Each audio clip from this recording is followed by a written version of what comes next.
Anas dia cerita Rasulullah sallallahu alaihi wasallam sebut ada 2 pintu langit setiap di kalangan umat manusia ini. Allah jadikan pada dia.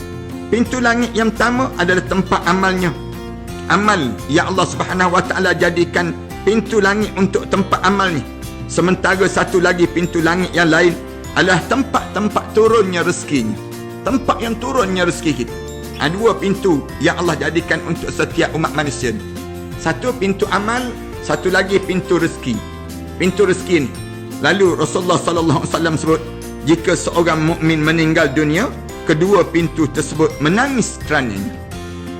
Rasulullah sallallahu alaihi wasallam sebut, bila orang mukmin meninggal dunia, dua-dua menangis. Kenapa menangis ni? InsyaAllah kita akan sebutlah. Kenapa dia menangis? Pintu ni, pintu amal pun menangis, pintu rezeki untuk dia pun menangis. Dua-dua ni. Pada diri kita ni tuan-tuan, Allah jadikan, Rasulullah kata ada 2 pintu untuk diri kita. Satu pintu rezeki yang Allah turunkan dan Allah tentukan rezeki kita. Kita jangan takutlah terhadap rezeki ni. Jangan ada seorang pun bimbang dia dapat tak dapat bantuan PKP ni, misal contohnya. Dia dapat tak dapat dalam hidup dia yang disebut dengan beasiswa. Dia dapat ke tak dapat dalam hidup dia. Ini dipanggil pintu yang pertama, pintu rezeki dalam hidup. Yang kedua, pintu amal, di mana amal kita ni diangkat dan diturunkan dalam hidup kita ni. Pintu amalan yang sentiasa ada dalam diri kita ni, amalan-amalan yang diangkat naik. Bila? Waktu mana asar, waktu mana sekali dalam seminggu hari Jumaat, sekali dalam setahun pada nisfu Sya'ban. Pada masa-masa tertentu diangkat amalan-amalan di kalangan kita ni sendiri. Manakala yang kedua, pintu apa dia? Pintu rezeki. Rezeki yang Allah turunkan dan Allah naikkan rezeki pada diri seseorang ini sendiri. Lalu bila kita meninggal dunia, kedua-dua pintu itu akan menangis. Kerana apa dia? Kerana amalan dan juga rezeki yang tidak lagi sampai pada seorang, dan juga amalan yang tidak lagi bergerak di antara kedua-dua pintu ini sendiri. Ini di antara amalan yang kita buat. Satu, kita ni jangan kita penat dalam berbuat baik.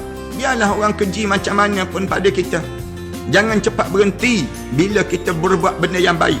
Kerana di saat mana orang mengeji kita, jangan begitu. Berbuat amalan dalam hidup kita ni bukan kerana orang, tapi kita buat kerana Allah dalam hidup kita.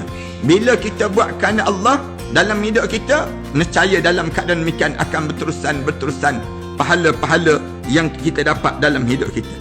Kita ni jangan cepat kecewa. Ni orang ejek sikit pun mula kecewa. Orang kata sikit pun kita jadi kecewa. Jangan demikian pada diri kita. Kerana orang ni tak boleh bagi pahala untuk kita. Kita buat macam mana pun bukan orang yang bagi pahala. Yang bagi pahala untuk kita siapa? Allah. Oleh kerana Allah yang memberi pahala, Allah yang pemberi rezeki, peduli apa kita terhadap orang. Yang orang nak kata, orang nak caci, orang nak macam-macam gaya, orang nak ejek pada kita, jangan kisah. Yang penting kita dengan Allah Subhanahu wa taala dalam hidup kita. Ibnu Abbas sebagaimana diriwayatkan oleh Ibnu Jarir pernah ditanya berkaitan dengan firman Allah yang disebut di atas tadi, fama bakat alaihimus sama wal ard, apakah langit dan bumi itu menangisi seseorang? Ditanya demikian pada Ibnu Abbas, dia menjawab, ya, sesungguhnya tidak ada seorang pun daripada makhluk itu melainkan dia mempunyai 2 pintu di langit. Seorang yang hidup atas dunia ni, dia memiliki 2 pintu di langit. 2 pintu di langit. Satu pintu untuk turunnya rezekinya, dan satu lagi pintu lagi untuk naiknya amal perbuatannya. Ini ingat betul-betul, malam ni kita belajar ilmu ni yang diajar oleh Rasulullah sallallahu alaihi wasallam, yang diajar oleh Ibnu Abbas. Disebut bahawa pada diri kita ni ada 2 pintu yang Allah sediakan pada kita. Satu pintu amal, satu lagi pintu rezeki yang Allah tulis untuk diri kita. Jika seorang mukmin meninggal, ditutupilah pintu di langit yang menjadi jalan naik amal perbuatannya. Bila seorang mukmin meninggal, tertutup pintu yang biasa naik amalan dia, menghadap di hadapan Allah, dan menjadi jalan turun rezeki kepadanya. Dan pintu jalan turun rezeki dah tak ada dah untuk diri dia. Sementara dia menangis kerananya. Kerana 2 perkara tadi. Jika dia kehilangan musalla di bumi yang menjadi tempat mengerjakan salat dan berzikir kepada Allah, bumi akan menangisinya. Katakanlah waktu mana kita sentiasa solat di tempat tu, kat rumah kita ni kan ada ruang untuk kita solat. Waktu mana kita meninggal dunia, ruang solat kita tu akan menangis. Ruang solat kita tu akan menangis. Menangis. Rasa sedih dan sayu pada kita. Sesungguhnya kaum Fir'aun di muka bumi itu tidak mempunyai peninggalan yang baik. Dan tidak pernah ada kebaikan daripada mereka yang naik kepada Allah. Sehingga langit dan bumi tidak menangis terhadap mereka tersebut. Kenapa langit ni menangis? Kerana amalan yang salih yang sentiasa kita buat. Hari ni berapa kali kita berselawat pada Nabi Muhammad sallallahu alaihi wasallam? Hari ni berapa kali dalam diri kita berzikir kepada Allah? Hari ni berapa kali kita bersedekah? Hari ni banyak mana yang kita buat amal salih dalam hidup kita? Di waktu tersebut langit dan bumi ini langit akan menangis terhadap yang disebut dengan amalan-amalan kita tidak naik lagi dan rezeki kita tidak turun lagi pada diri kita ni bila meninggal dunia orang mukmin. Sampai tahap demikian para hadirin sekalian. Kita jangan biarkan waktu mana kita meninggal dunia hanya keluarga kita je menangis. Tapi biar alam ini menangis dengan kewafatan kita. Saat mana kita wafat. Kenapa alam ini menangis dengan wafatnya kita? Kerana amalan kita. Amalan yang baik dalam hidup kita. Walaupun orang tak pernah puji kita, walaupun tak ada siapa pun yang datang dekat dengan diri kita, memuji diri kita, amalan kita, tapi biarlah amalan kita ni berada di arasy Allah dan didengari oleh para malaikat Allah. Kita ni hampir dengan amalan-amalan yang salih dalam hidup kita. Sementara Syuraih Ibn Ubay Al-Hadrami menuturkan bahawa Rasulullah sallallahu alaihi wasallam pernah bersabda. Rasulullah pernah sebut, tidaklah seorang mukmin itu meninggal di kejauhan sementara keluarganya tidak menghadirinya, melainkan langit dan bumi akan menangisinya. Allahu Akbar. Disebut lagi, katakanlah tuan-tuan meninggal dunia. Sekarang ada yang terlekat di negara Afrika, ada yang terlekat di negara negara benua Amerika. Di kalangan masyarakat kita, suatu hari dia meninggal dunia. Dia mukmin, dia meninggal dunia di tempat-tempat yang jauh daripada kampung halaman dia. Menangis para langit, menangis malaikat-malaikat, menangis yang disebut langit-langit, bumi-bumi yang biasa dia hidup ini akan menangis dengan kewafatan orang yang saleh sebegini. Allahu Akbar. Kemudian beliau membaca ayat, "Fama bakat alaihimus sama'u wal ard." Langit dan bumi tidak akan menangisi mereka. Yang tidak menangisi mereka tersebut ialah orang kafir. Manakala orang mukmin ditangisi oleh yang disebut dengan langit dan juga bumi ini sendiri. Lebih lanjut lagi mengatakan, sesungguhnya keduanya tidak menangis atas orang kafir. Maksudnya demikian. Orang kafir, langit dan bumi tak menangis pun. Tak ada siapa pun yang mendengar tangisan yang disebut dengan kematian, kekufuran. Dalam keadaan kekufuran. Bila kita meninggal dunia dalam keadaan keimanan dan ketakwaan yang ada dalam diri kita, bukan hanya orang yang menangis. Bukan sekadar makhluk, binatang-binatang yang menangis. Langit dan bumi pun menangis juga. Kenapa langit dan bumi menangis juga? Kerana orang saleh. Orang saleh ini sendiri, dengan amalan saleh yang kita buat, waktu mana kita menghadap di hadapan Allah Subhanahu Wa Taala, menyebabkan kita menghadap tersebut, yang menyebabkan jadi tak ada lagi amalan-amalan turun naik di antara bumi dan juga langit, dan tidak ada lagi rezeki yang nak diturun pada orang saleh ini sendiri. Allahu Akbar. Nak sampai begitu sekali Allah jadikan. Bila kita hidup berusaha untuk menjadi baik. Sebab tu saya sentiasa sebut pada para penonton, sahabat-sahabat sekalian, kita ni jangan berusaha jadi jahat, tetapi berusaha jadi baik pada diri kita. Berusaha untuk menjadi orang yang sesaleh mungkin. Jangan pedulikan terhadap celaan orang yang mencela kita. Jangan pedulikan terhadap kata-kata orang, tetapi pedulikan terhadap kata-kata Allah. Sebab tu dalam hidup kita ni, jangan sibuk nak habiskan masa kita dengan benda yang sia-sia, tetapi banyakkan menghabis masa kita benda yang bermanfaat untuk kita di akhirat nanti. Duduk dalam hidup kita baca Quran. Dalam hidup kita ni untuk apa dia? Kita ni berzikir, bertasbih. Biar hidup kita ni sentiasa cakap zikir. Diam fikir dalam kita mentaati perintah Allah Subhanahu Wa Taala. Yang ni yang kita lakukan dalam hidup kita. Selama mana, kita akan tanya, selama mana Ustaz bumi ini akan menangis, langit ini akan menangis? Pada seorang Sa'id ibn Mansur dan Abu Nu'aim menuturkan riwayat daripada Mujahid, katanya, tidaklah seorang mukmin meninggal dunia melainkan bumi menangisinya selama 40 hari. Selama 40 hari lepas pada hari kematian dia.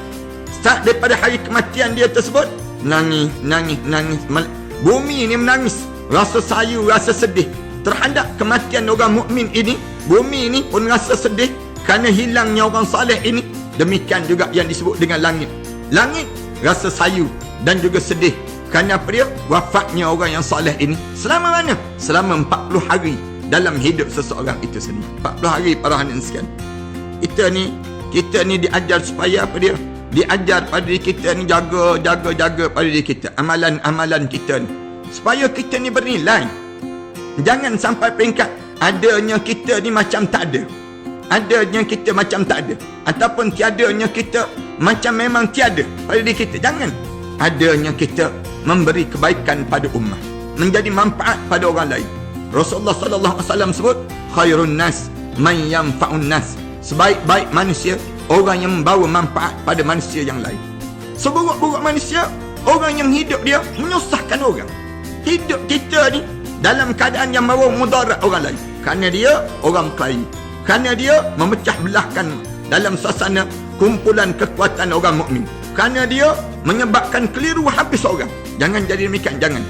Jadilah orang yang hidup dalam keadaan membawa persaudaraan Islam, sehingga kan membawa manfaat dalam hidup orang lain. Orang tengok pada kita ni bermanfaat dalam hidup, dipanggil. Ini satu benda yang mesti ada pada diri kita. Biar kita ni ada kewujudan kita ni membawa manfaat yang besar dalam kehidupan setiap di kalangan kita ini sendiri. Berdiri kita ni. Kemudian disebut lagi daripada Atta Al-Khurasani, Abu Nu'aim mengatakan, tidaklah seorang hamba bersujud satu kali kepada Allah di satu tempat di bumi ini, melainkan dia akan memberikan kesaksian atasnya pada hari kiamat kelak, dan akan menangisi pada hari kematiannya. Di mana saja kita datang, jumpa ruang kita yang ada, kita sujud pada Allah sekali je, tempat tu akan jadi saksi pada kita di hari akhirat nanti. Katakanlah tuan-tuan pernah datang ke studio ini, sekali je misal contohnya, tuan-tuan pernah jumpa dengan saya sekali je, dia akan jadi menyebabkan apa dia? Menyebabkan dia akan jadi saksi di hadapan Allah. Sekali pun tak apa dah dalam hidup kita. Sekali je kita sujud di satu tempat tu akan jadi saksi kepada kita di hadapan Allah. Sekali je kita pergi masjid tersebut, kita derma, masuk dalam tabung derma. Bila kita derma je, sekali je kita masuk dalam tabung derma tersebut, sekali je kita masuk, tabung derma tu akan menjadi saksi di hadapan Allah Subhanahu wa taala nanti. Nak sebutnya gambaran bagaimana besarnya nilai yang namakan dengan kekuatan yang Allah jadikan pada seorang bila kita buat amalan itu. Bila kita meninggal dunia, satu hari kita meninggal dunia, tempat yang kita sujud itu akan menangis teresa-esa kerana Allah, pada Allah, kerana apa dia? Kerana orang ni pernah berbakti dan sujud pada kamu di atas muka bumi. Tak kira lah kita berbuat benda yang baik, sujud ke, kita derma ke, kita jumpa dengan orang saleh ke, kita ziarah ke, kita buat apa pun, sekali je kita buat dalam hidup kita, dia akan menangisi dan menangisi. Termasuk dengan Facebook kita ni lah. Bila kita meninggal dunia, Facebook ni akan menangisi pada kita, ataupun Instagram kita ni menangisi kita, ataupun yang namakan dengan apa dia, YouTube kita ni akan menangisi kita. Kenapa menangisi? Kerana kita berbuat baik dengan amalan-amalan yang baik yang kita kerjakan di atas dunia ini sendiri. Tapi sebaliknya, kalau kita meninggal dunia, di Facebook kita ni penuh dengan caci maki, dengan kata-kata yang hodoh, mengejek dan sebagainya, matilah kita saat tersebut. Sumpah seranah yang kita akan sampai. Masuk dalam kubur tu pun sengsara selagi mana tak tertanggal yang disebut dengan tulisan-tulisan yang ditulis di Facebook tersebut. Saya pesan banyak kali dah kepada di kalangan kita, tapi saya dapati ramai yang menjadi RBA dipanggil Red Bean Army, yang disebut dengan musuh-musuh Islam ini. Nak suruh dia menjadi di antara orang yang mempertahankan orang bukan Islam. Bukan nak mempertahankan orang Islam, tapi nak mempertahankan yang disebut dengan kerja buat orang yang bukan Islam, untuk menentang Islam, nak mengejek kerja-kerja agama yang dilakukan oleh mereka tersebut. Orang ni tunggulah, bila dia mati nanti kita tengok macam mana, saat mana dia mati. Beza dengan orang mukmin. Orang mukmin bila dia meninggal dunia, Allah jadikan tempat dia sujud akan menangis. Manakala sekali saja dia buat benda yang baik, dia akan menjadi kesaksian di hari kiamat nanti. Tuan-tuan buat benda yang baik, kenderaan tuan-tuan pergi ke masjid, kenderaan akan sebut, ya Allah, kenderaan ni walaupun dia beli macam mana mahal, tapi dia rajin ke masjid, ya Allah. Sekali je kita buat benda yang baik, dia akan sebut, ya Allah, aku pergi pada tarikh sekian, ya Allah. Dia akan menjadi saksi di hadapan Allah Subhanahu wa ta'ala tersebut. Ini kita boleh lakukan demikian dalam hidup kita. Banyak benda-benda yang baik ni yang kita boleh buat dalam hidup seseorang. Daripada Atha Al-Khurasani menyatakan demikian.